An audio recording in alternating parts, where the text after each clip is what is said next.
Amén. Pues vamos a ir a la palabra del Señor y que el Señor sea quien nos hable hoy en su palabra, que nos bendiga, que nos instruya y prepare nuestro corazón para lo que Él tiene para nosotros hoy. Amén. Amén. Ok, hemos venido explicando, hablando de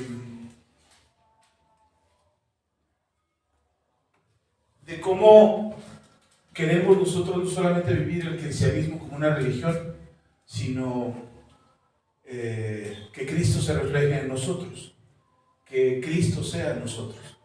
Si hablamos de religión, podríamos adoptar o tener ciertas enseñanzas, aplicar ciertas enseñanzas acerca de qué no debes de hacer, qué sí debes de hacer, cómo deberías de conducirte, cuál debería ser tu comportamiento, romper ciertos esquemas o moldes que traemos del viejo mundo, de la vieja naturaleza, romperlos a través de unos nuevos moldes que nosotros te impondríamos o que nosotros pondríamos en tu conciencia o en tu pensamiento para que tú te conduzcas de esa forma.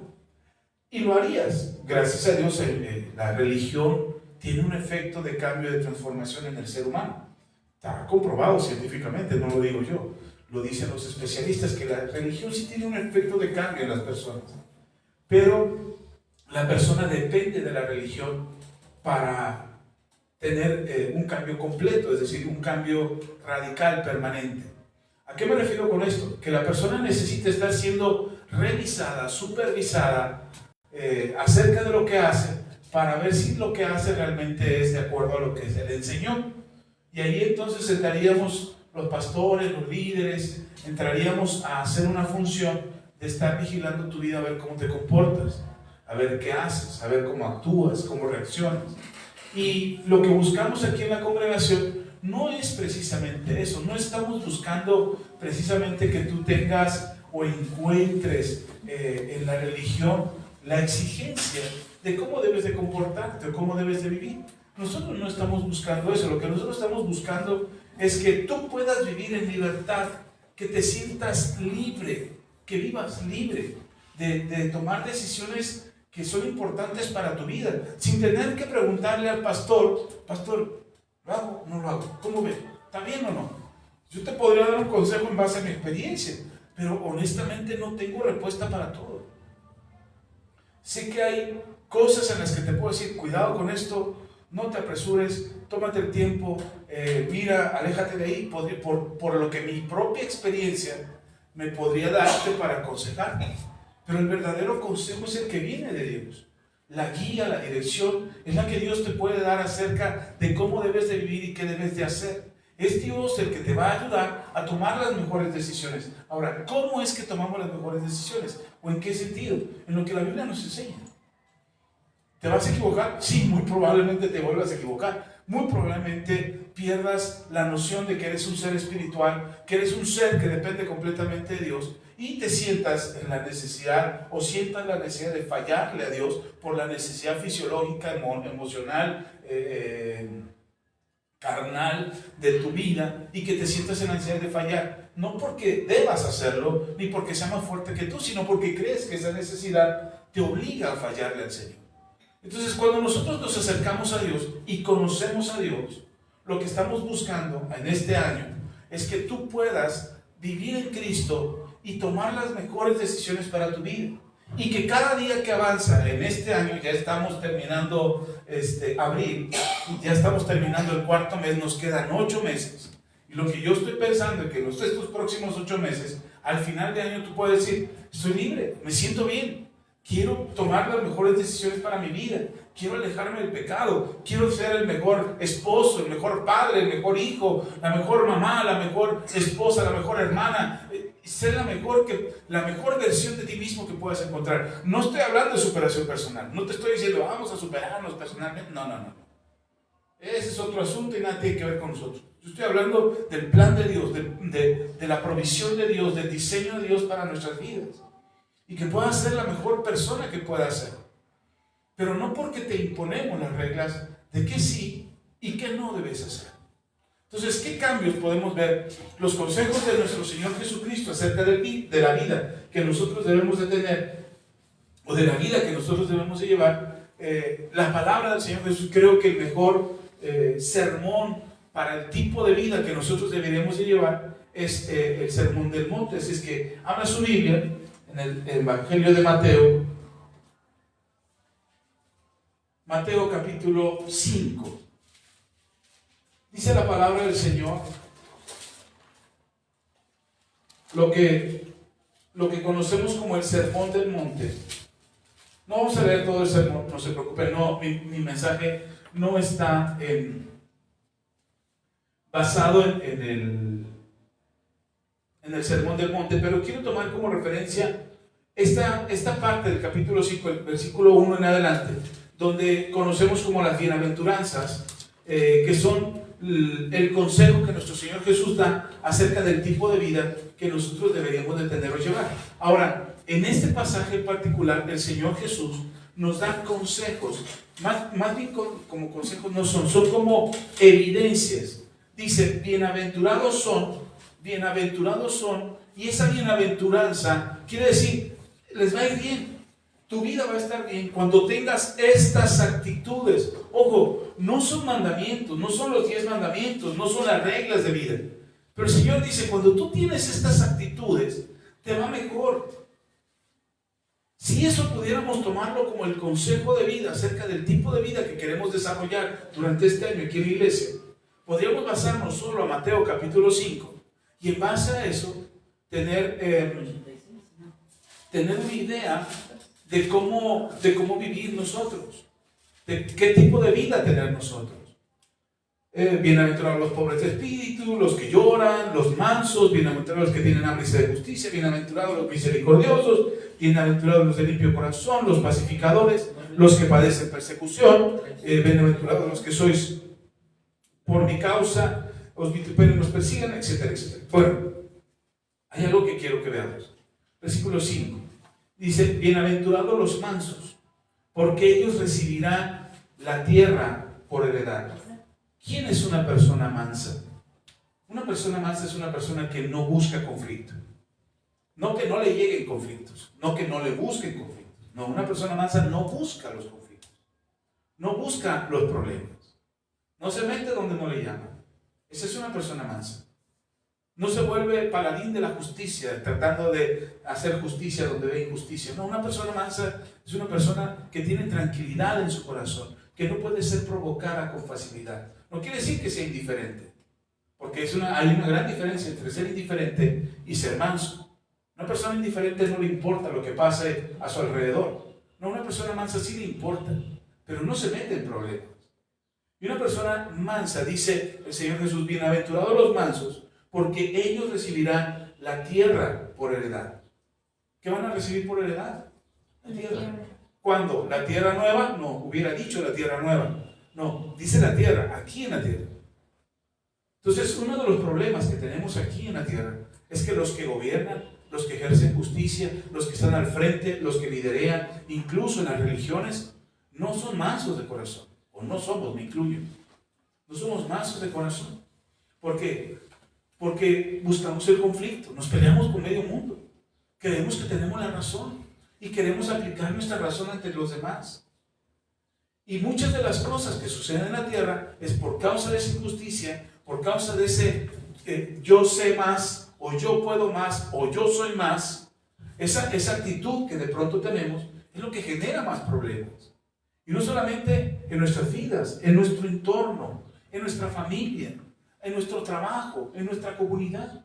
Somos, sin darnos cuenta, al no tener mansedumbre en el corazón, que por cierto la mansedumbre es uno de los frutos del Espíritu, como lo dice Gálatas, al no tener mansedumbre en el corazón, sino ser conflictivos, explotar por cualquier cosa. Mire, me decía alguien, es que mi hijo es bien mansito, es bien noble, porque él no se mete en problemas, y aquí no nos dice nada. Ay, qué bueno. Y en eso baja el hijo, va bajando, ahí donde estábamos platicando con los papás, va bajando el hijo, y le dice la mamá, oye hijo, ¿nos puedes ir a traer un refresco para invitarle al hermano un vasito de refresco? Ay, sí, mamá. Y le dice, ya ve, nos obedece muy bien. Y le digo a la hermana, sí les obedece, pero la actitud no es de mansedumbre. Esa actitud es obediente, está bien, el hermanito es obediente, qué bueno que su hijo es obediente, pero no tiene mansedumbre en su corazón, porque no tiene paz.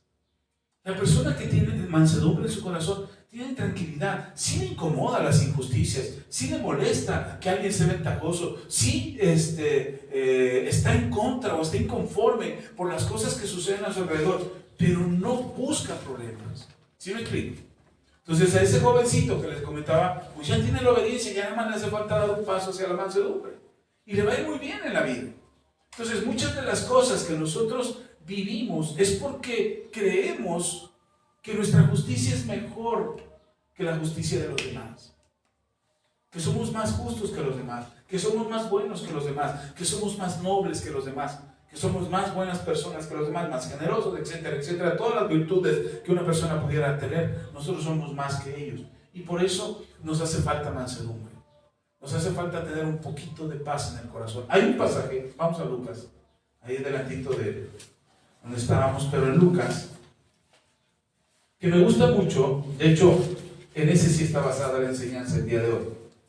Lucas capítulo, vamos a ir primero al capítulo 19. Lucas capítulo 19. Seguramente este pasaje ya lo conocen, lo has oído, hemos hablado aquí de él muchas veces, pero hoy quiero retomarlo porque tiene propósito para lo que quiero compartir con ustedes en este día. Dice Lucas capítulo 19, vamos a leer del versículo 1 al versículo 10. Este pasaje ya lo conocen, es acerca de Zaqueo. Dice: habiendo entrado Jesús en Jericó, iba pasando por la ciudad, y sucedió que un varón llamado Zaqueo, que era jefe de los publicanos y rico. ¿Era jefe qué? ¿De quién? De los publicanos. No se olvide esto, no era un publicano, era jefe de los publicanos. Dice, era jefe de los publicanos y además era rico. Procuraba ver quién era Jesús, pero no podía a causa de la multitud, pues él era pequeño de estatura. Y corriendo delante, subió a un árbol sicómoro para verle, porque había de pasar por allí. Cuando Jesús llegó a aquel lugar, mirando hacia arriba, le vio y le dijo: Zaqueo, date prisa, desciende, porque hoy es necesario que pose yo en tu casa. Entonces él descendió a prisa y le recibió como enojado. Pues, ¿por qué no va a la casa de otro? ¿Por qué mi casa? Además, no preparé nada. Soy gente que se invita sola, vaya. Versículo 7. Al ver esto, todos murmuraban diciendo que había entrado a posar con un hombre pecador. ¿Cómo era Zaqueo? Pecador. Dice, entonces Zaqueo, puesto en pie, dijo al Señor: he aquí, Señor, la mitad de mis bienes doy a los pobres, y si en algo he defraudado a alguno, se lo devuelvo cuadruplicado. Jesús le dijo: hoy ha venido la salvación a esta casa, por cuanto él también es hijo de Abraham, porque el Hijo del Hombre vino a buscar y a salvar lo que se había perdido. Hasta ahí un momento. Cierre un momento su Biblia, porque quiero que ponga atención a esto. Este pasaje ya lo hemos leído muchas veces. Hemos hablado de Zaqueo muchas veces.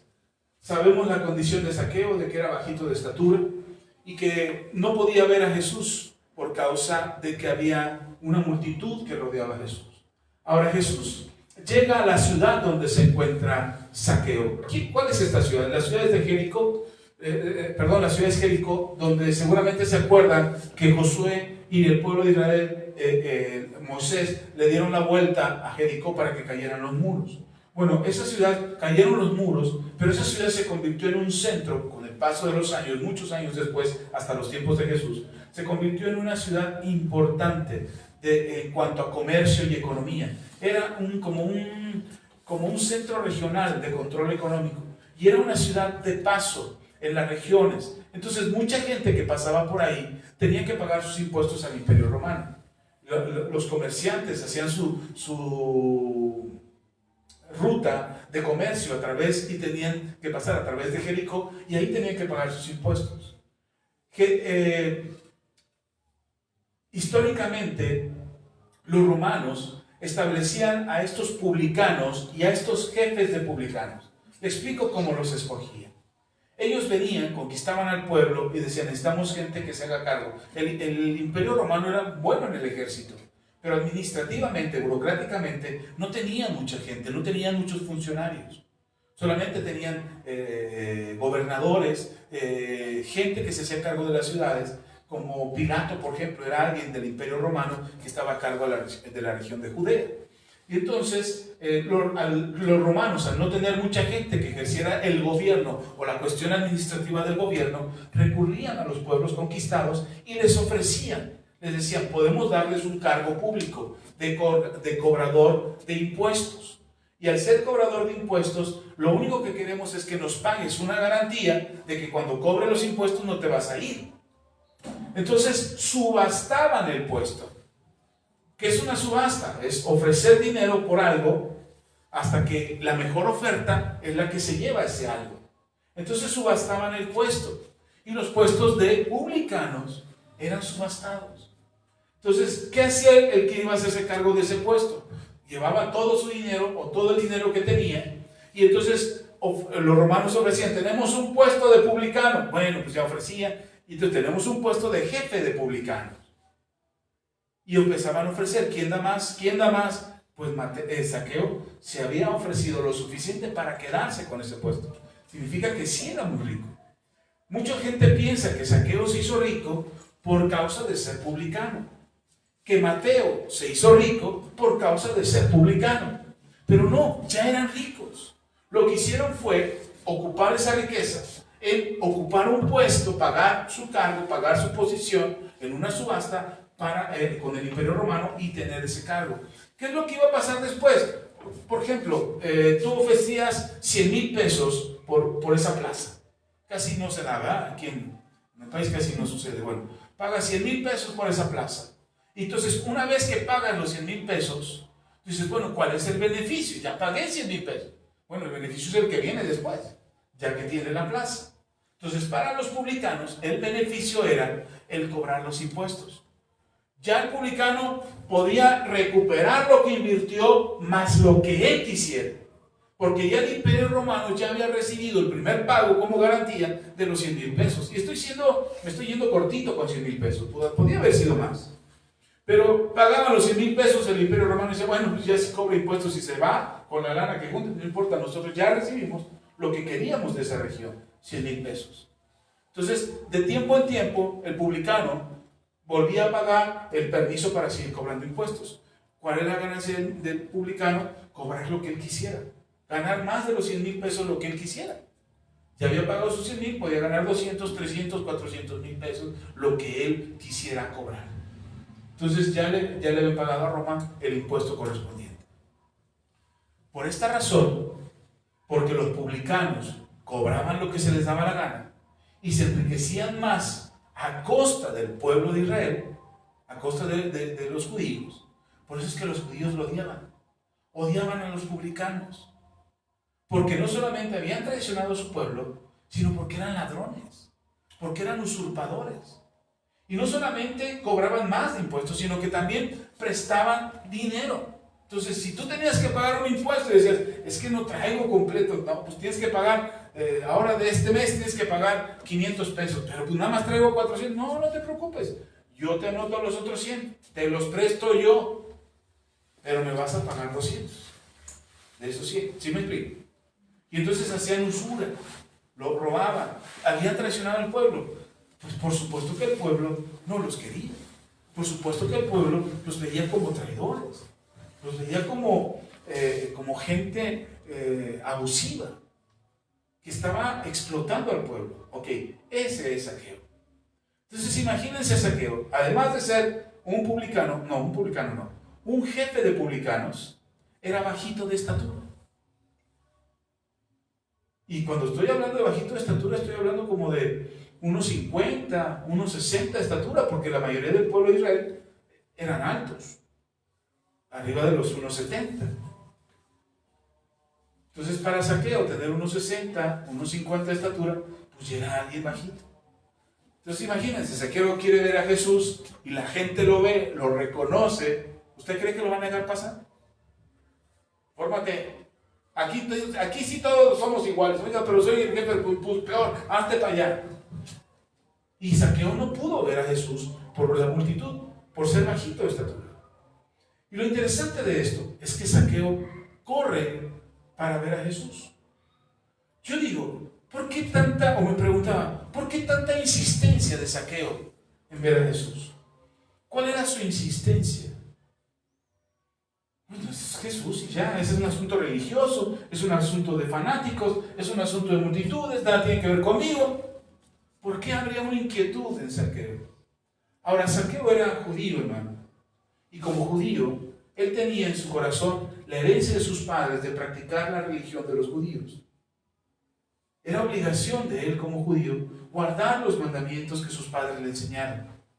Guardar los mandamientos que de niño aprendió: amar a Dios, honrarlo, traer ofrenda, presentar su ofrenda delante del Señor. Mire, ni los sacerdotes recibían las ofrendas de los publicanos. Entonces ellos habían sido apartados del pueblo como apestados, como leprosos, como pecadores. Entonces ni siquiera en el mismo templo, en la misma religión que él practicaba, era aceptado o era bien visto.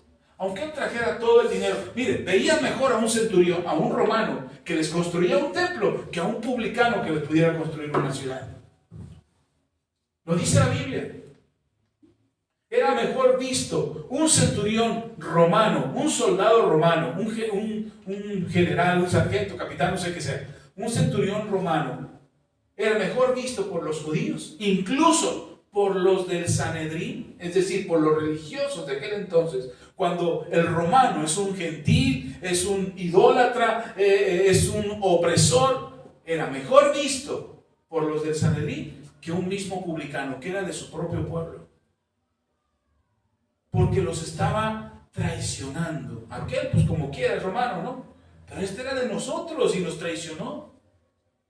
Entonces no era bien visto el publicano, mucho menos el jefe de ellos, el jefe de los publicanos.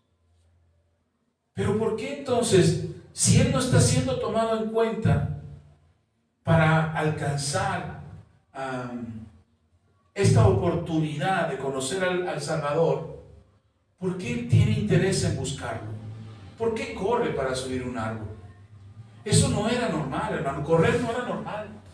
Correr se lo dejaban a los niños. Correr se lo dejaban a los jovencitos que tenían que hacer un encargo y tenían que ir rápido a algún lugar y se lo dejaban que ellos corrieran. Los adultos no corrían.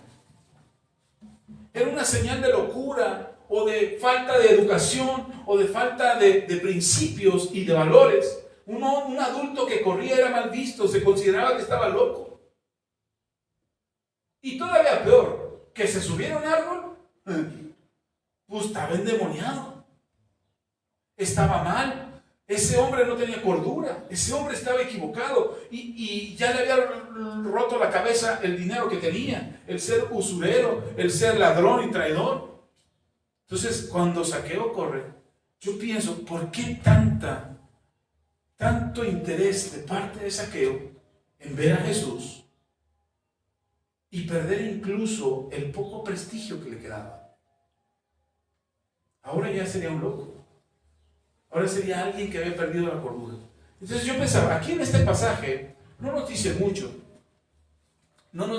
acerca de por qué Zaqueo busca insistentemente a Jesús.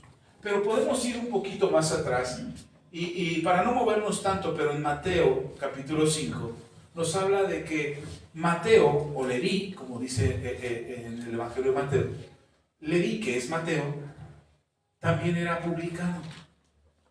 Él no era jefe de publicanos, pero era un publicano. Y Mateo estaba sentado en el banco de los impuestos, cobrando impuestos. Y Jesús pasa enfrente de él y le dice, Mateo, sígueme.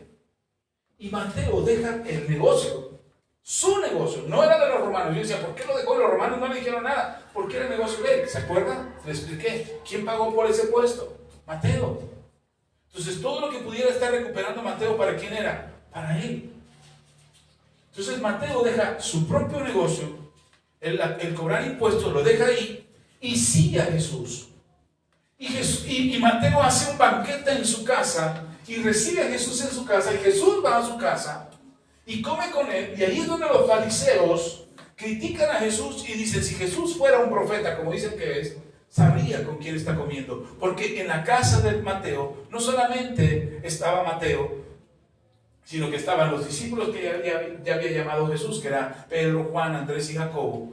Ellos, más otros seguidores, pecadores que estaban ahí entre ellos, y todos comieron en la casa de Mateo. Y Jesús ahí es donde dice, vine a buscar las ovejas perdidas, no vine por los sanos, sino vine por los enfermos. No vine por los justos, sino por los pecadores. Es en ese momento cuando Jesús está en la casa de Mateo.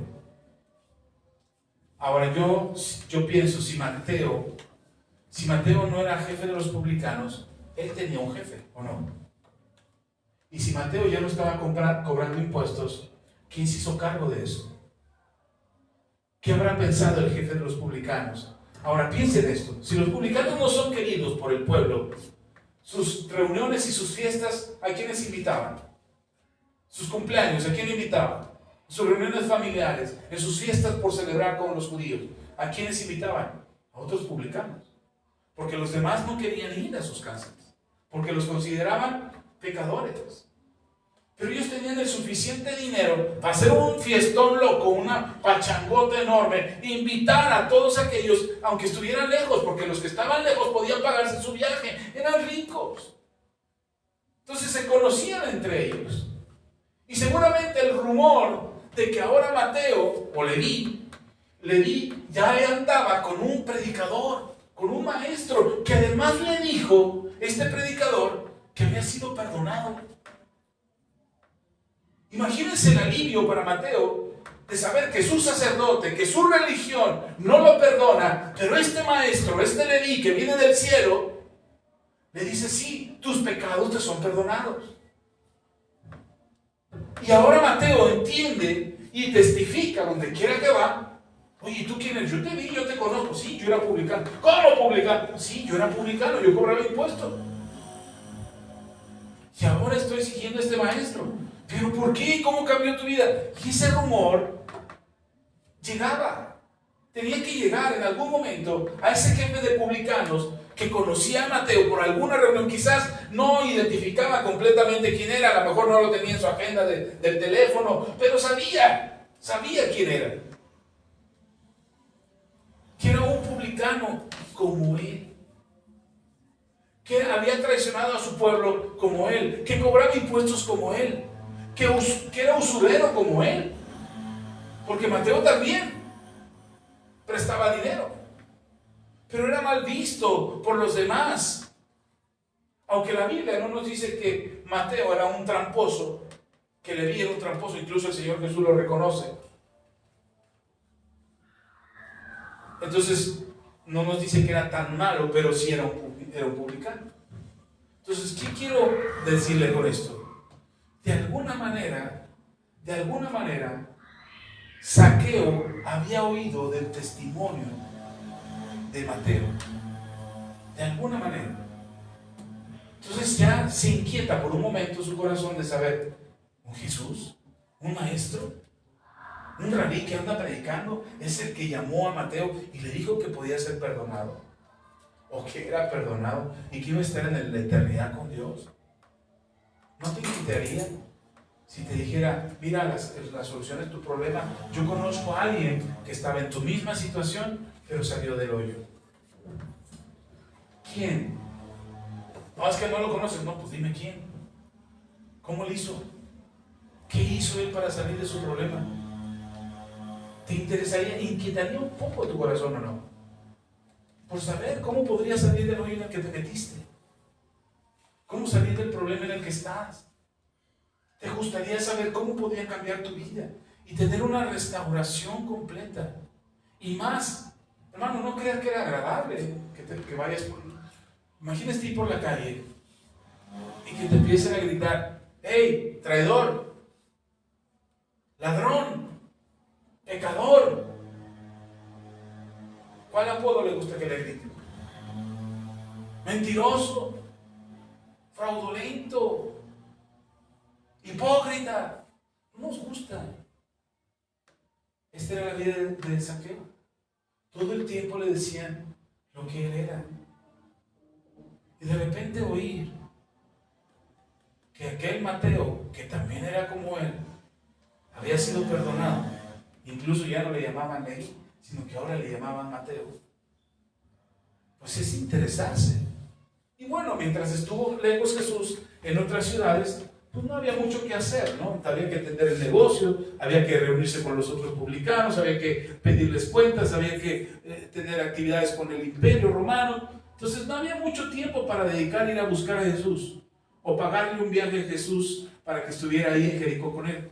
Pero resulta que Jesús va a Jericó y que Jesús llega a Jericó, y cuando llega a Jericó, entonces Zaqueo se inquieta. Pero ojo, en el capítulo 18, antes de llegar a Jericó, lea conmigo, por favor.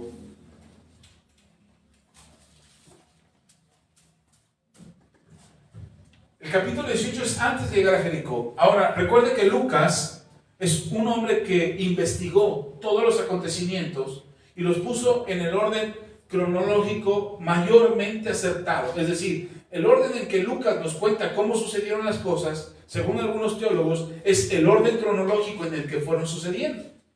¿Cómo fueron sucediendo las cosas? Entonces, si de repente encontramos que Mateo, el Evangelio de Mateo nos dice una cosa, luego Marcos nos dice otra, y luego Lucas nos dice otra, y Juan nos dice otra, en tiempo de orden, el que se ajusta más al orden en el que como sucedieron las cosas es Lucas. Entonces Lucas nos cuenta en el capítulo 18 algo que sucedió antes de llegar a Jericó, antes de que Jesús llegara con él. ¿Ok? Lea conmigo. Lucas 18, versículo 9. Jesús está ante la gente, la multitud lo sigue y Jesús enseña. Dice: a unos que confiaban en sí mismos como justos y menospreciaban a los otros, dijo también esta parábola. ¿A quién? ¿A quién le habló esta parábola? A los que se creían mejores que los demás, que se creían más justos que los demás. A esto les dice esta parábola. Les dice: dos hombres subieron al templo a orar. Uno era fariseo y el otro publicano. El fariseo, puesto en pie, oraba consigo mismo de esta manera: Dios, te doy gracias porque no soy como los otros hombres, ladrones, injustos, adúlteros, ni aun como este publicano. Ayuno 2 veces a la semana, doy diezmos de todo lo que gano. Mas el publicano, estando lejos, no quería ni aún alzar los ojos al cielo, sino que se golpeaba el pecho diciendo: Dios, sé propicio a mí, que soy pecador. Os digo que el versículo 14 dice: os digo que descendió a su casa justificado antes que el otro, porque cualquiera que se enaltece será humillado, y el que se humilla será enaltecido. Para mí me suena interesante que Lucas lo ponga aquí en este momento, porque pone el ejemplo de un fariseo y un publicano. Para la cultura judía, el fariseo es más justo que el publicano. El fariseo es el que conoce la escritura, el que guarda la ley, el que procura las fiestas, el que hace lo correcto, el que no se contamina. Para el pueblo de Israel, esta persona es una persona justa. Y él mismo, me encanta como dice la parábola del Señor Jesús, y él orando de pie, pero me llama la atención que Jesús agrega, orando consigo mismo. ¿A quién está orando el fariseo? A él mismo. La exaltación de él mismo le hace creer que está bien, que todo lo que hace es correcto, que todo lo que hace es perfecto. Ofrenda, diezma, ayuna, él se reúne, guarda la ley, hace todo lo correcto y se presenta delante de Dios y le dice: no como este publicano pecador. Ojo con esto. ¿Por qué tiene que ver esto con nosotros? ¿Qué tiene que ver con el carácter de Cristo reflejado en nosotros? Hermano, se lo dije hace unos días atrás acerca de no juzgar a los demás. Pero a veces no nos damos cuenta que estamos juzgando con la actitud que tenemos. Cuando miramos a alguien arriba del hombro, cuando miramos a alguien con soberbia, creyendo que nosotros somos mejores. Alguien se equivoca y lo primero que dice, yo sabía que te ibas a equivocar. Yo sabía, ya la volviste a regar. ¿Por qué eres así? No cambias. Eso es sentirse superior. Es creer que somos más justos que los demás. Es creer que podemos señalar a otros creyendo que Dios está mirando y se une con nosotros. Yo estoy señalando al hermano. Es que tú. Y yo me imagino que Dios también agarra del cielo y también lo empieza a señalar. Sí, tú. Y eso es lo que pensamos cuando juzgamos a los demás. Eso es lo que creemos, que Dios nos va a respaldar. Por eso él oraba con tanta, este fariseo oraba con tanta presunción y soberbia, diciendo, yo soy, yo puedo, yo he hecho, yo he logrado. Ay, Señor, cuán feliz eres tú conmigo. Mira cuántas cosas hago. No como este pecador publicano que no puede ni levantar la mirada. Yo sí, mira, te puedo mirar a los ojos, Jesús. Cara a cara puedo mirarte. Puedo verte y sentirme feliz por todo lo que he hecho. ¿Sí me estás siguiendo? ¿Cuál es tu actitud ante los demás? ¿Cómo miras a los demás? Señor Jesús da esta parábola. Imagínense, termina diciendo, mientras que el pecador solamente le dice a Dios, Dios, sé propicio a mí, es decir, ayúdame. No puedo levantarme yo solo. Ayúdame. Y se golpeaba el pecho como un acto de humillación delante de Dios, del dolor que sentía, tratando de encontrar alivio en esa pequeña oración que podía salir de sus labios, diciéndole a Dios, sé propicio a mí, ayúdame. Y lo que me encanta es el versículo 14, porque dice Jesús, el segundo fue el que fue justificado. El publicano fue el que fue perdonado. Fue el que fue aceptado delante de Dios, no el fariseo que creía que se las sabía todas o que se creía más justo que los demás. Mire, yo entiendo que la desesperación, que la frustración, que el dolor, que la decepción nos haga juzgar a alguien y decir, otra vez la regaste. Yo entiendo que esos sentimientos nos impulsen a hacer un juicio contra los demás. Pero no debería de posicionarnos o tenernos creyendo que somos mejores que los demás. ¿Sí me explico? ¿Sí está conmigo? Ahora, este pasaje, esta parábola, sucede antes de llegar a Jericó. Ya están cerca de Jericó. Y entonces, la enseñanza que da Jesús es, un publicano sí puede ser justificado. Un fariseo que se cree justo, ya no necesita que yo le restaure la vida. Ya se cree bien. O sea, ya él y Dios. Pero un publicano que se acerca y busca ayuda, puede ser justificado. Y eso llega a oídos de Zaqueo. Ya sabe que hay un publicano que fue perdonado. Ahora Jesús directamente dice que un publicano puede ser perdonado. ¿Sí está conmigo?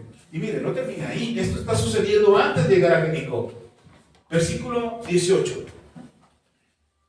Dice, ¿ya está ahí? Dice, estoy en Lucas capítulo 18, versículo 18. Dice, un hombre principal, es decir, alguien con autoridad, le preguntó diciendo, maestro bueno, ¿qué haré para heredar la vida eterna? Jesús le dijo, ¿por qué me llamas bueno? Ninguno es bueno sino solo Dios. Los mandamientos sabes, no adulterarás, no matarás, no hurtarás, no dirás falso testimonio, honra a tu padre y a tu madre. Y él dijo, todo esto ¿qué? Lo he guardado desde mi juventud. Es decir, soy el mejor de todos, porque esto lo he hecho desde mi juventud. Dice, Jesús oyendo esto le dijo, aún te falta una cosa. Vende todo lo que tienes y dalo a los pobres, y tendrás tesoros en el cielo. Y ven y sígueme. Entonces él, oyendo esto, se puso muy triste porque era muy rico. Al ver Jesús que se había entristecido mucho, dijo, cuán difícilmente entrará en el reino de Dios los que tienen riquezas. Porque es más fácil pasar un camello por el ojo de una aguja que entrar un rico en el reino de Dios. Y los que oyeron esto dijeron, ¿quién pues podrá ser salvo? Él les dijo, lo que es imposible, ojo con esto, lo que es imposible para los hombres es posible para Dios. Entonces Pedro dijo, he aquí nosotros hemos dejado nuestras posesiones y te hemos seguido. Y él les dijo, de cierto os digo que no hay nadie que haya dejado casa o padres o hermanos o mujer o hijos por el reino de Dios que no haya de recibir mucho más en este tiempo y en el siglo venidero la vida eterna. Hay muchas enseñanzas en esto, pero quiero centrarme en el joven rico. Él se acerca y mostrando un gesto de humildad le dice a Jesús, maestro bueno. Jesús hace una aclaración que es maravillosa. Dice, ¿por qué me llamas bueno? Solamente hay uno bueno, que es Dios. Jesús no está diciendo, no soy bueno. Jesús está diciendo, solo hay uno bueno. ¿Quién es ese bueno? Dios. ¿Qué está diciendo Jesús? Gracias por reconocer que yo soy bueno, porque yo soy Dios. No lo dice directamente, pero para mí está implícito en sus palabras. Ok. Le dice el joven, ¿qué debo de hacer? Jesús le dice, guarda los mandamientos. Y le dice cuáles. Ojo con esto, porque Jesús no le dice los 10 mandamientos. Jesús empieza a partir de no adulterarás. Porque los otros mandamientos tenían que ver con la relación con Dios. Amarás al Señor tu Dios con toda tu mente. No te harás imagen de nada de lo que está en el cielo y en la tierra. Tiene que ver directamente con Dios. Pero aquí tiene que ver con la actitud y el comportamiento que él debería de tener. Y dice, me he conducido correctamente, he guardado sus mandamientos. Pero Jesús sabe que hay algo en su corazón y dice, solo una cosa te falta. Deja de amar el dinero. No se lo dijo así. Pero le dice, tienes un problema ahí. Amas el dinero, dalo todo. Deshazte de esas riquezas. Sígueme. Y el joven se va muy triste porque era muy rico. Tenía mucho dinero. ¿Y cómo iba a deshacerse de todo eso? Ojo con esto. Esto también está sucediendo antes de que Jesús llegue a Jericó. Y entonces cuando se va el joven rico, Jesús dice, es muy difícil que una persona rica o una persona que tiene riquezas entre al reino de los cielos. No porque no vaya a entrar. Ojo, no porque no vaya a entrar, sino porque ama el dinero. Y mientras ame el dinero, será muy difícil. El problema está en el amor al dinero. El mismo Señor Jesús dijo, raíz de todos los males es el amor al dinero. Hermano, Dios no tiene problema con que tengas dinero. De hecho, estoy orando para que Dios les bendiga a ustedes y me bendiga a mí de manera extraordinaria, de forma que ustedes no tengan ni una deuda, que no deban ni un peso, ni un chicle deban. Bueno, ya los chicles ya no cuestan un peso, ya valen 3 pesos, 4 pesos, pero que no deban ni un peso. Esa es mi oración, de verdad. Yo estoy orando que usted sea muy bendecido, que sea prosperado abundantemente. Pero también estoy orando que cuando tenga la abundancia, usted no ame el dinero. Que si a usted le falta un ingreso, Dios le supla. Pero cuando tenga ese ingreso, no se olvide de Dios. Que si usted tiene deudas, que Dios le ayude a usted a pagar sus deudas. Pero también estoy orando que cuando pague sus deudas, usted no se olvide de Dios.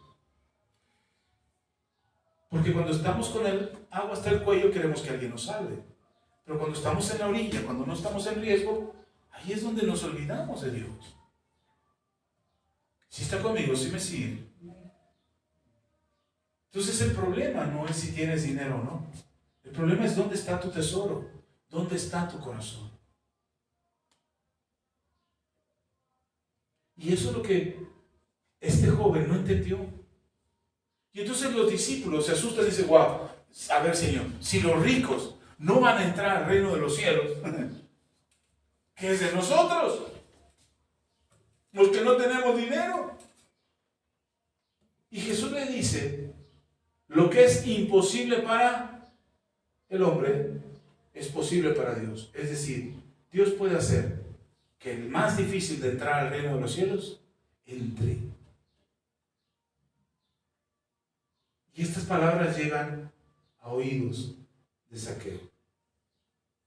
Cuando todo el mundo lo señaló, cuando el mundo lo acusó, cuando el mundo lo apartó, cuando su propia religión no lo aceptó, él escucha de este maestro, de este rabí, que un hombre rico como él, pero este hace todo lo correcto, se va triste porque tiene mucho dinero, no va a entrar al reino de los cielos. Pero él que es rico, que tiene mucho dinero también, y que no ha guardado los mandamientos, porque ha robado, porque ha traicionado, porque ha mentido, porque ha hecho todo lo que no debería de hacer.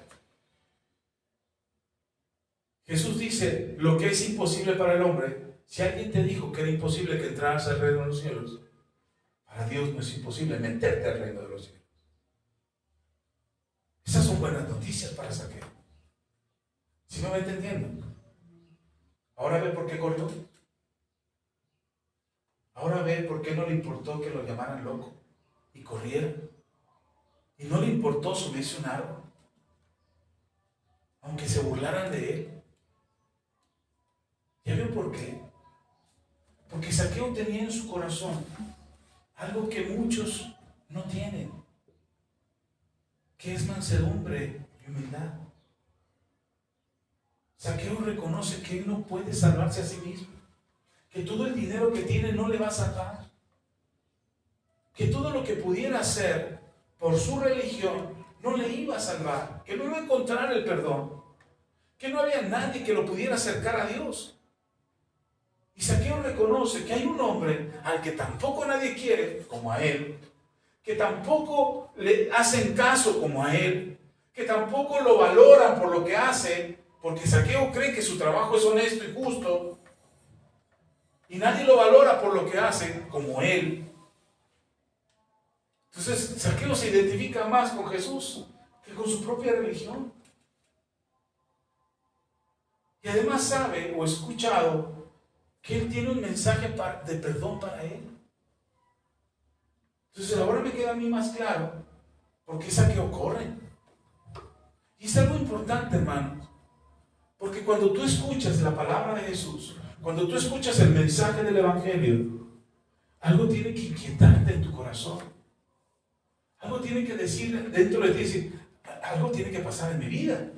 O sea, estoy yendo a la iglesia, estoy escuchando la prédica, estoy leyendo la Biblia. Algo tiene que producir dentro de mí. Tiene que haber un cambio dentro de mí.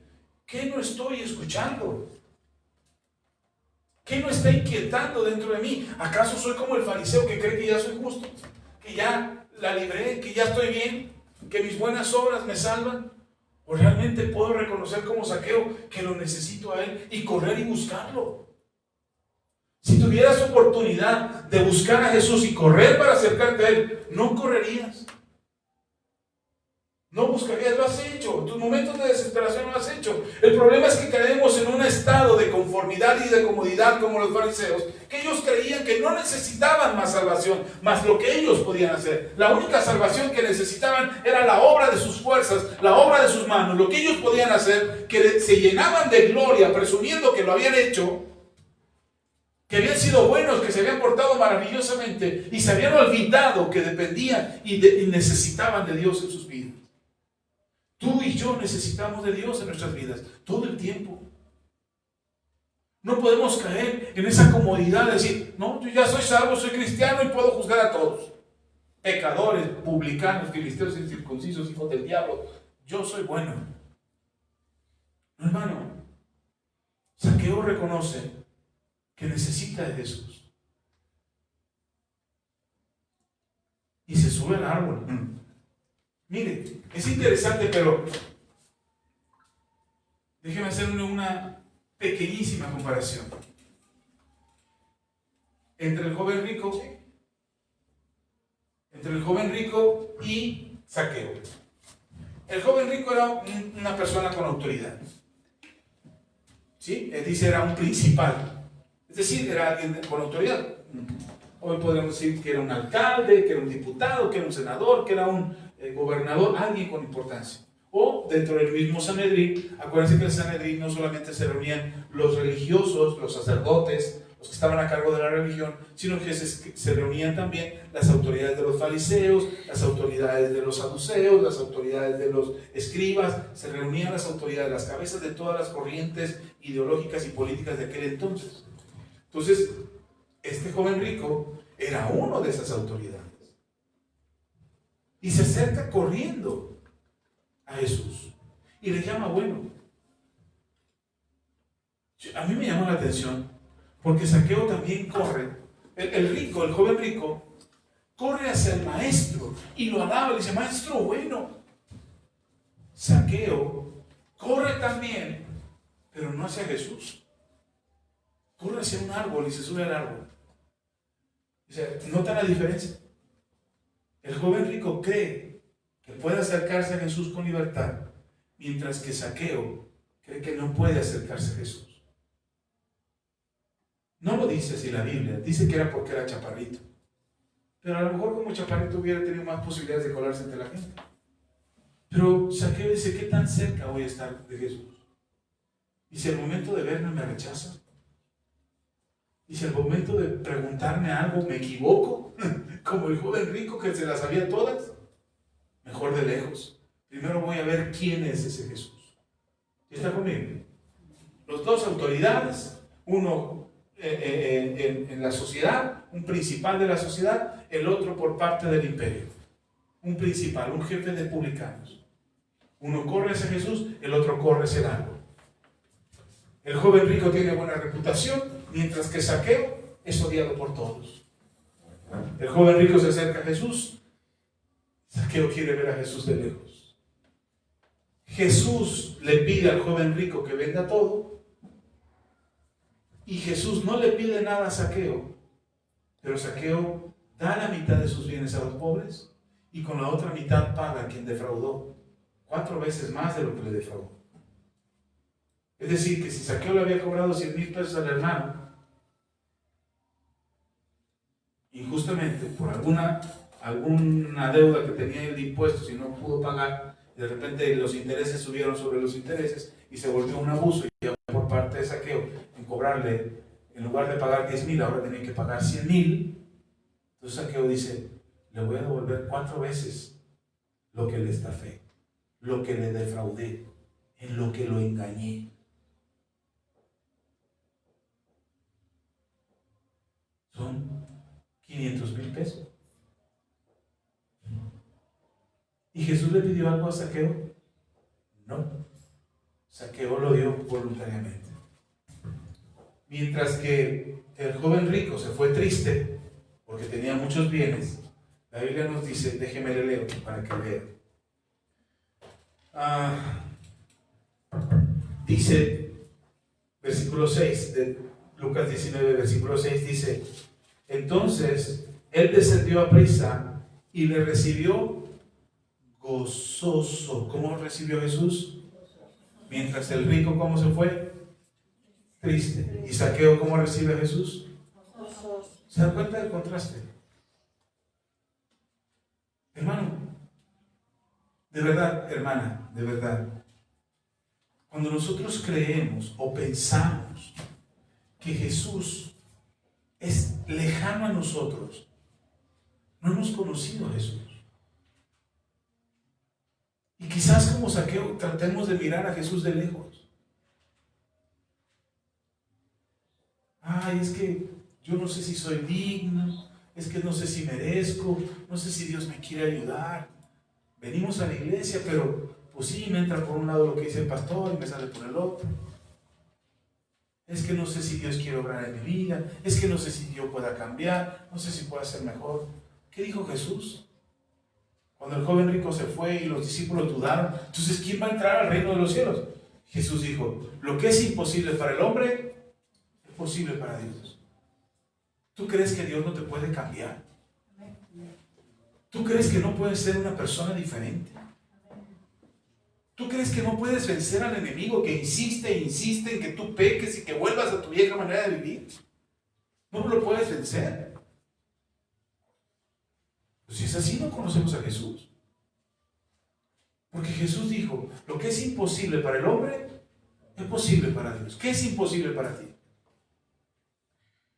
¿Qué no puedes? ¿Qué te ha costado trabajo en la vida? ¿Qué no puedes superar? ¿Qué es imposible de vivir de manera distinta? Es decir, que se resuelva de una vez por todas y que termine de una vez por todas. ¿Te incomoda la manera como te tratan?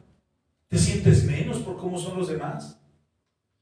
¿Pasan situaciones en tu vida que no te puedes explicar? ¿Tienes miedos e inseguridades que te limitan todos los días en tus decisiones? Bueno, ¿que no conocemos a Jesús? ¿Acaso no dijo Jesús lo que es imposible para quién? Diga conmigo, lo que es imposible para mí es posible para Dios. Otra vez, lo que es imposible para mí es posible para Dios. Entonces, ¿qué no puede cambiar en tu vida? Imagínese Zaqueo. Ok, espérenme, ya me estoy yendo por otro lado. Entonces, cuando nosotros encontramos la fe en nuestro Señor Jesucristo, ¿qué es lo que no ha sucedido todavía en nuestras vidas? ¿Qué no ha pasado por completo en tu vida? ¿Qué no ha sido cambiado? ¿Qué pecado crees que no has vencido? ¿O qué tentación crees que no has superado? ¿O qué actitud todavía te ronda en la cabeza y que sale de pronto, que explota como si fuera un express que ya no aguanta la presión? Ayer estábamos viendo, mi esposa, una película. Iba una chica, no le voy a contar la película, pero iba una chica que la acababa de terminar el novio y la terminó por teléfono. Entonces la chica se había enojado tanto, pero que en el trabajo no hizo más, estaba en el trabajo cuando recibió el mensaje y allí salió del trabajo, terminó su horario y cuando salió iba caminando hacia su casa, pero iba tan molesta por el novio que la había terminado y cómo la había terminado sobre todo.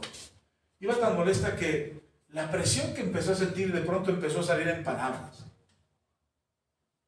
Y va caminando y de repente dice, desgraciado, y la gente que viene de frente, no, perdone, no es por usted, estoy enojada. Y trataba, y era tanto el enojo que empezó a explotar verbalmente. Le decía a mi esposa, es que cuando es mucha la presión, explotas. Cuando es mucho el enojo, explotas. Cuando es mucha la frustración, la tristeza, el llanto, el miedo, cuando es mucho, hermano, no podemos contenerlo. No crean que somos supermanes o supermujeres que podemos contener todo lo que nos pasa. No podemos. Y vamos a explotar. Y ojalá, solo explotáramos con palabras. Es decir, que solamente con que dijera ya, libero presión y ya. No. A quienes dicen las palabras, a quienes esa presión se sube a los pensamientos y se vuelven concupiscencias. Y la concupiscencia, da como consecuencia la tentación. Y la tentación trae como consecuencia el pecado. ¿Sí me estoy explicando? Y si no podemos ser transformados, si Mateo no hubiera canalizado su fuerza, su opresión, su frustración, su enojo, su desesperación, su angustia, no lo hubiera canalizado en esa carrera para subir al árbol, quizás se hubiera quedado en un rincón, en medio de la multitud, escondido. Ahora, esa es una suposición muy lejos de la realidad. Déjeme le digo por qué. Porque no fue iniciativa de Zaqueo buscar a Jesús. Ojo con esto. Yo creo que lo que viene pasando tiempo atrás, lo de la parábola del fariseo y el publicano, lo del joven rico, yo creo que es una preparación, es como un mensaje telegrafiado que Jesús le está mandando a Zaqueo. Yo creo que la iniciativa era de Jesús. Que Jesús estaba mandando un mensaje anticipado a Zaqueo, porque Jesús iba a pasar por Jericó y Jesús quería encontrarse con Zaqueo. Zaqueo quiere ver a Jesús. Zaqueo solamente quiere saber quién es ese Jesús del que habla. Pero Jesús no solamente quiere ver a Zaqueo, Jesús quiere estar con Zaqueo. Porque mientras Zaqueo se sube al árbol, la Biblia no dice que Zaqueo le gritaba a Jesús, Jesús, hijo de David, desde el árbol, ¿no? Jesús, hijo de David, mírame, estoy aquí arriba del sicómoro, mírame, sálvame, ayúdame. Ya escuché la parábola del publicano y del fariseo. Saqueo estaba arriba del árbol. Fue Jesús el que miró hacia arriba y lo ubicó. Yo me imagino a Jesús buscando abajo a Saqueo. Sabía que era chaparrito. No está aquí. Está arriba. Y voltea arriba y busca los árboles y lo encuentra. Y cuando lo ve, lo llama por su nombre. Y le dice: Saqueo, baja, porque hoy me es necesario estar en tu casa. Hoy debo de estar en tu casa. ¿Y qué hace Saqueo? Oye, esos religiosos de hoy.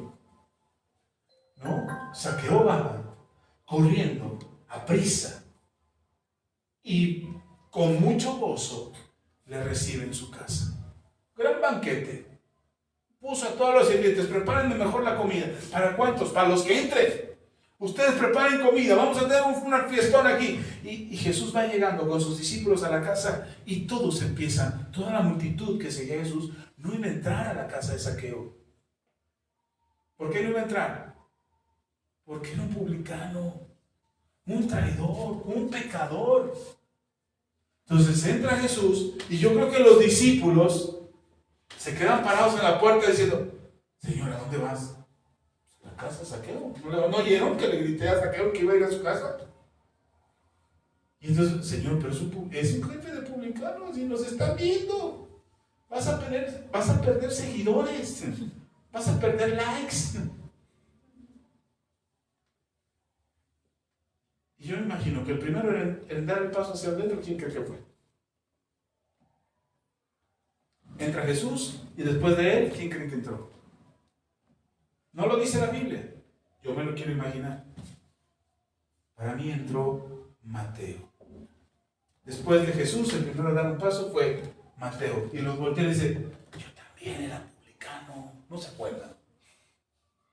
Y no cenaron en mi casa. Entonces, ¿qué le hacen al cuento? No leí. Y todos entraron.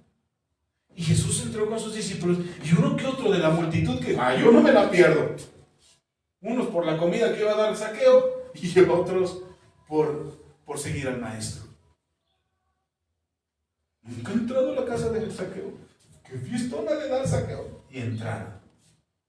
Y ya cuando estaban adentro, los que no entraron, los que no siguieron a Jesús, fueron los que afuera empezaron a murmurar y a decir: ¿por qué entró con ese pecador? ¿Qué no sabe que es un jefe de publicanos? ¿Qué no sabe que nos ha estafado, nos ha traicionado toda la vida? ¿No sabe eso? Y Jesús sí lo sabe. Y entonces viene la oportunidad de Saqueo, de demostrar que su vida había cambiado. Viene la oportunidad de mostrar su transformación. Mientras Saqueo se puso triste porque Jesús le dijo: deja todo lo que tienes. Imagínate. Llegas a una reunión importante y la persona que tienes enfrente tiene la oportunidad de cambiar tu vida. Pero escuchaste que esa persona no tolera a las personas que entran a sus reuniones con corbata.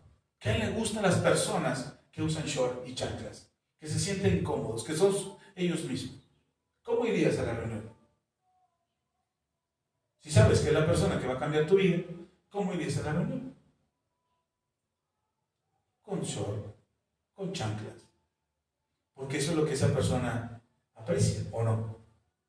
Acabas de escuchar una parábola donde el fariseo se jacta de ser el bueno. Y acabas de oír el testimonio de un joven rico que no pudo deshacerse de sus riquezas.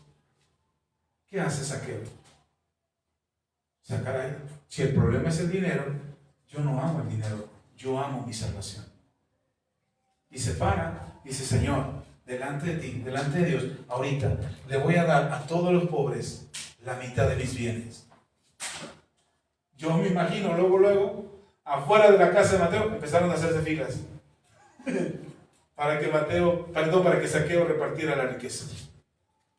A ver, ¿quiénes son pobres? No, pues yo soy más pobre. No, pues yo no tengo nada. A ver, tú hasta adelante, porque a ti te van a dar de la riqueza de Saqueo. Y luego dice Saqueo: y de la otra mitad que me queda, Señor, le voy a dar a aquellos que les he defraudado o aquellos que les he tomado el pelo, se los voy a devolver cuadruplicados. Híjole, de los que estaban en la fila de pobres, muchos se pasaron a la fila de los defraudados. Porque el amor al dinero estaba cambiando en la vida de Zaqueo, no en los de afuera. Y aunque la Biblia no lo dice, yo me lo imagino.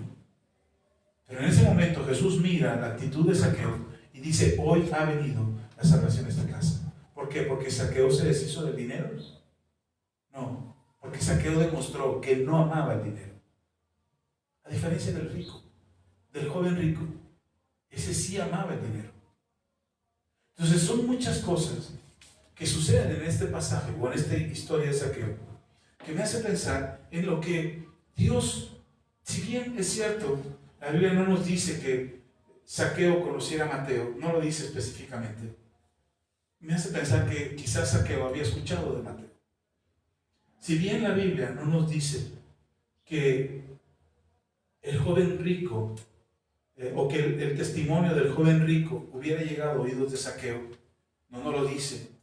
Yo quiero pensar, por la cercanía, por la proximidad de tiempo, quiero pensar que Zaqueo había escuchado este testimonio.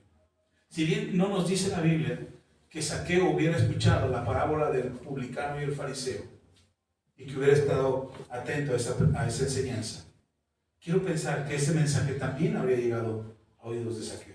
¿Por qué quiero pensar esto? Porque Zaqueo tuvo una disposición de buscar a Jesús por un previo testimonio de que él había escuchado. Pudo haber sido el testimonio de Mateo, pudo haber sido el testimonio del joven rico, pudo haber sido la parábola del fariseo y el publicano. Algo que Zaqueo escuchó que le hizo correr a un árbol y buscar a Jesús. Hermano, yo me quedo con esto. Voy a terminar aquí. El testimonio de Zaqueo es maravilloso. Me gusta mucho, es una de las historias que me gustan mucho en el sentido de la transformación y de la manera en cómo Jesús mira a Zaqueo. Para mí esa mirada de Jesús hacia Zaqueo, de mirarlo y verlo en el árbol y decirle baja, para mí eso es una identidad o una identificación de mi persona con Jesús. No porque yo fuera rico, pero yo no buscaba a Jesús directamente, pero Él me estaba mirando todo el tiempo. Yo no sé cómo fue tu momento de conversión a Jesús, ni en qué momento Jesús llegó a tu vida, pero para mí esta historia de Zaqueo tiene mucho que ver con todo lo que Dios ha estado hablando antes a tu vida. Todo lo que Dios ha estado hablando antes. Yo sé que Dios me rodeó de mucha gente cristiana hace mucho tiempo. Amigos de la escuela, compañeros de la escuela, maestros, amigos de mis hermanas, la familia de mi cuñado. Mi hermana, la primera que se casó con mi cuñado y su familia era cristiana. Y nosotros no sabíamos. Dios de alguna manera estaba rodeando mi vida de ese mensaje, del cual yo no veía con claridad. Yo no estaba escuchando con claridad el mensaje de Dios. Pero Dios me estaba hablando de muchas formas. Hasta que un día, el Señor me vio trepado arriba de un árbol. Me dijo, baja, desciende. Te puedes identificar con el joven rico y no escuchar lo que Jesús está diciendo y no entender lo que Jesús te está diciendo. O puedes identificarte con Zaqueo y poner todo de tu parte. En serio, escucha esto. Ponga todo de su parte por entender lo que Jesús te está diciendo. Zaqueo no se hizo el tonto. Zaqueo no se hizo, ay, no entiendo. Ay, estoy cansado. Ay, ojalá otro día Jesús me hablaras cuando estuviera. A mí me llama la atención cuando la gente dice, no es mi tiempo. No, gracias. No creo. O no lo acepto. Me llama la atención. Pero sé y estoy convencido de que Dios no va a dejar de insistir con esa persona. Ahora, puede ser como el joven rico y no entender lo que Dios te está hablando. Y irte triste porque no lo entendiste. O ser como Zaqueo, que aunque no lo entendió, Zaqueo fue el que buscó. Insiste en poner atención a lo que Dios está hablando. Jesús no le dijo, deshazte de tus riquezas, o sí se lo dijo a Zaqueo. Y él inmediatamente se puso de pie y dijo, doy la mitad de mis bienes a los pobres y la otra mitad voy a pagar a los que defraudé. No se quedó pobre, era muy rico, que le alcanzó para darle la mitad a los pobres, para pagar lo que defraudó y todavía vivir él dignamente. No dice que se empobreció. ¿Sí está conmigo? Pero una cosa hizo Zaqueo, buscó entender lo que Dios le estaba hablando. En lugar de cerrarse y decir, no, yo estoy bien, Dios está mal. ¿Qué es lo que hizo el joven rico? Yo estoy bien, he guardado mis mandamientos, ¿por qué tengo que deshacerme de la riqueza? Tanto trabajo que me costó, tantas generaciones que han pasado y que hemos acumulado esta riqueza, como para que venga este rabí a decirme que tengo que deshacerme del dinero, de toda mi familia, de todas las generaciones que me antecedieron para darme esta herencia. Y a veces somos así. ¿Por qué tengo que deshacerme de mis creencias? ¿Por qué tengo que deshacerme de mi ideología? ¿Por qué tengo que deshacerme de lo que yo creo? Jesús está mal. Cuando lo que Jesús está diciendo, escucha lo que te estoy diciendo.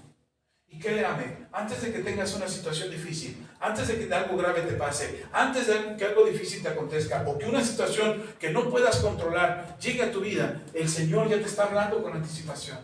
Y te está diciendo, prepara tu corazón, prepara tus fuerzas, prepara tu disposición, búscame. Porque cuando venga esta situación difícil, tú puedas salir adelante. ¿No se lo dijo a Pedro? Pedro, me han pedido tu alma para zarandearla, pero yo le he pedido al Padre que tu fe no te falte. ¿Y qué dice Pedro? No, Señor, yo nunca te voy a traicionar. ¿En serio? ¿Qué hago, maestro? ¿Cómo puedo hacer? ¿Qué debo hacer para que no caiga en esa trampa, para que no sea engañado? ¿Qué debo hacer, maestro, para no sufrir esas consecuencias o ese problema? ¿Qué debo hacer? En lugar de hacer eso, ¿qué le dice Pedro? No, yo, ¿cómo crees? Contigo hasta la muerte. Yo nunca te voy a defraudar, yo nunca me voy a escandalizar. Aunque todos se escandalicen, yo contigo, mira, ya me compré mi espada. Aquí vengo, mi hermano. Y cuando lo negó, Pedro lloró amargamente porque sabía que no había escuchado lo que Dios le había dicho. Lo que Jesús le había hablado, no lo escuchó. Entonces, no seamos de esa manera. No cerremos nuestro entendimiento a nuestro capricho, a nuestro berrinche, a nuestro sentir de que nosotros estamos bien y los demás están mal. Seamos mansos y humildes de corazón. Jesús dijo, aprended de mí, que soy manso y humilde de corazón, y hallaréis descanso para vuestras almas. El sufrimiento, el dolor, la angustia, la tristeza, la soledad por la que pasamos, es porque no tenemos descanso en nuestras almas. Y si algo podemos aprender de Zaqueo, es que él fue manso. Se condujo con mansedumbre, se condujo con humildad. Él aceptó que necesitaba perdón. El rico no aceptó que necesitaba perdón. Él creyó que él era suficiente. Zaqueo dijo, no soy suficiente. Necesito el perdón. Sé propicio a mí, Dios. Ayúdame. Hay cosas en mi vida que están mal. Hay cosas en mi vida que necesito cambiar. Ayúdame, Dios. ¿Sí está conmigo? Y ahora, no le digo que haga esto como un acto religioso, de golpearse el pecho como un acto religioso, pero hágalo como un recordatorio.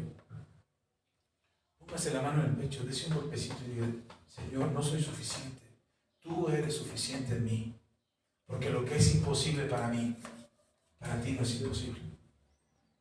Lo que yo no puedo cambiar, tú me vas a ayudar a cambiarlo. Lo que yo no puedo mejorar, tú me vas a ayudar a mejorarlo.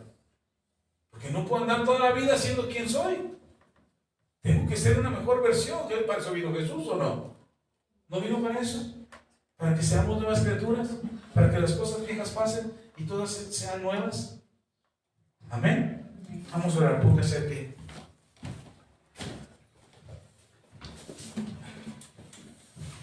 Oh Dios. Anoche que compartí este mensaje con mi esposa,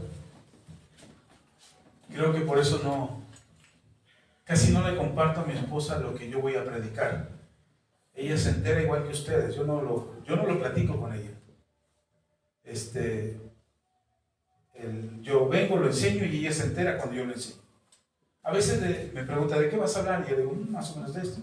Pero anoche estaba yo tan emocionado con haber reflexionado acerca de esto, de Zaqueo, y lo que sucedió. Estaba tan emocionado de haberlo reflexionado y cómo lo construí y cómo preparé el mensaje que se lo prediqué a mi esposa anoche. Y entonces anoche cuando se lo predicaba, era muy emocionante, estaba muy emocionado, se me quebraba la voz, se me hacía un nudo en la garganta, se me salían unas lágrimas cuando se lo estaba compartiendo a mi esposa, que ahorita ya no me salió nada de eso. Y qué bueno, porque lo que le dije ya no llevaba emoción de mi parte, pero llevaba toda la certeza de la palabra de Dios. Y la revelación y el entendimiento de lo que yo aprendí anoche y lo que oraba para compartirlo con usted está aquí en este mensaje. No hay nada imposible para Dios. Es imposible para nosotros cambiar. Es imposible para nosotros ser un mejor padre, ser un mejor esposo, un mejor hijo, un mejor hermano, hermana, ser un mejor ciudadano. Para nosotros parece imposible, pero para Dios no hay nada imposible. Amén. Y Dios quiere cambiar tu vida por completo, para bien, en todos los sentidos. Tienes problemas económicos, Él te restaura. Tienes problemas familiares, Él te ayuda y te restaura. Tienes problemas de salud, Él te sana y te restaura. Porque no hay nada imposible para Dios. Pero por favor, escucha lo que Jesús te está diciendo. Escucha lo que Jesús te habla. Tómalo, atesóralo. Atesóralo en tu vida. Y esto es importante para mí. Esto es algo que Jesús me está hablando. Quiero cambiar mi vida. Esto es importante. Esto lo tengo que poner en práctica. Esto tengo que hacerlo. Tengo que creerlo. Si necesito anotarlo, subrayarlo en mi Biblia, si necesito hacer eso, lo voy a hacer. Porque necesito de Dios. Sé propicio a mí, decía el público. Oremos. Padre, gracias. Padre, gracias. Gracias, gracias. Gracias por tu palabra, porque tu palabra es verdad. Agradezco, Señor, la enseñanza con la que tú nos has bendecido. Agradezco esta palabra porque sé y creo que va a romper muchos esquemas y muchos paradigmas en nuestros pensamientos y en nuestra forma de ser, porque queremos ser más a tu imagen y a tu semejanza. Padre, te pido con todo el corazón que lo que hizo Jesús en la vida de Zaqueo y en la vida de todos aquellos que creyeron en sus discípulos, en los discípulos de sus discípulos, hasta el día de hoy, los que hemos creído en el mensaje de Jesús, el mensaje de salvación, de restauración, de vida nueva, la obra redentora de nuestro Señor Jesucristo, suceda por completo en nuestras vidas.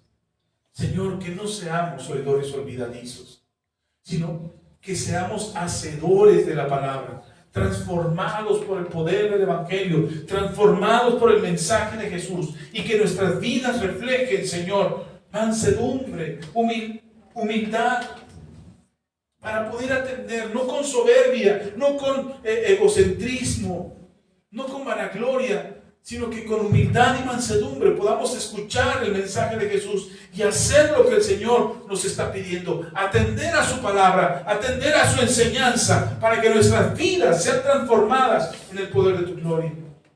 Gracias, Señor.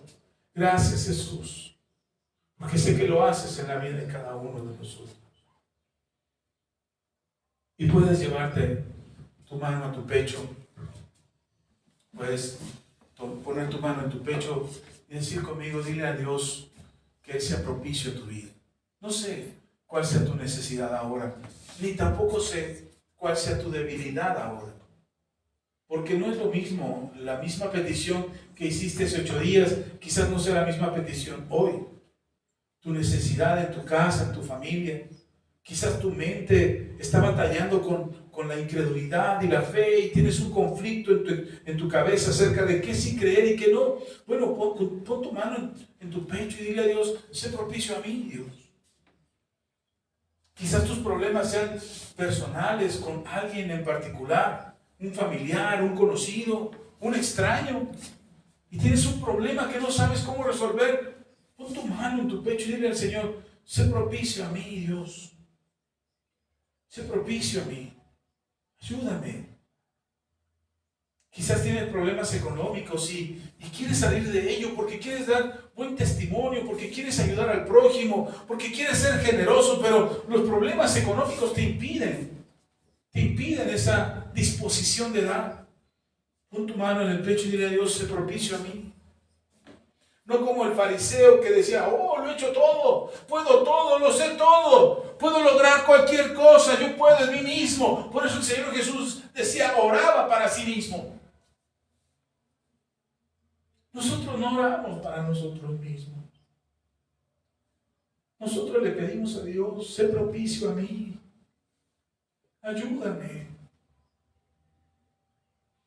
A veces me parece imposible, a veces creo que no lo voy a lograr, a veces creo que no voy a salir adelante, no, me canso, Señor, mis fuerzas no son suficientes. He perdido el respeto y el aprecio de las personas.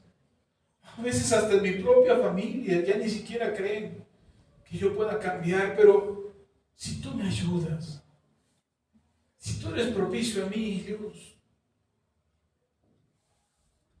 sé que sucederá como con Zaqueo. La salvación vendrá a mi casa. La salvación vendrá a mi casa. Oh Jesús, sé propicio a mí. Ayúdame. Yo no soy suficiente. Mis fuerzas no son suficientes. Mi capacidad no es suficiente. Pero lo que es imposible para mí, para ti, Señor, es posible. Para ti es posible.